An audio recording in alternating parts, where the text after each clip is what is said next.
गुळवणी गुळापासून बनणारा असा एक पदार्थ जो खास पुरणपोळी सोबत खाल्ला जातो।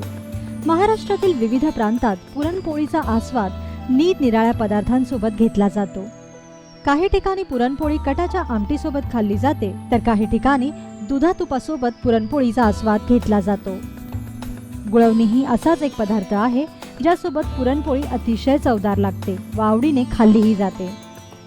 गुळवणी बनवण्यासाठी आपल्याला लागेल गुळाचा एक मोठा खडा, दालचिनीचा एक तुकडा, 2 लवंग आणि 2 टीस्पून तूप। प्रथम तूप तापवा, मग त्यात दालचिनी व लवंग टाका।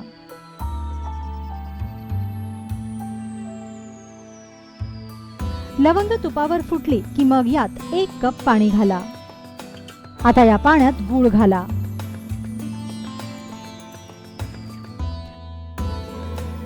गुळाच्या या पाण्याला उकळी येईपर्यंत हे पाणी गॅसवर असंच राहू द्या। संपूर्ण गुळाचं पाणी झालं की समजा तुमची गुळवणी तयार झाली। आता ही गुळवणी पुरणपोळी सोबत खाऊन पहा। ही गुळवणी नक्कीच पुरणपोळीची लज्जत आणखीनच वाढवेल।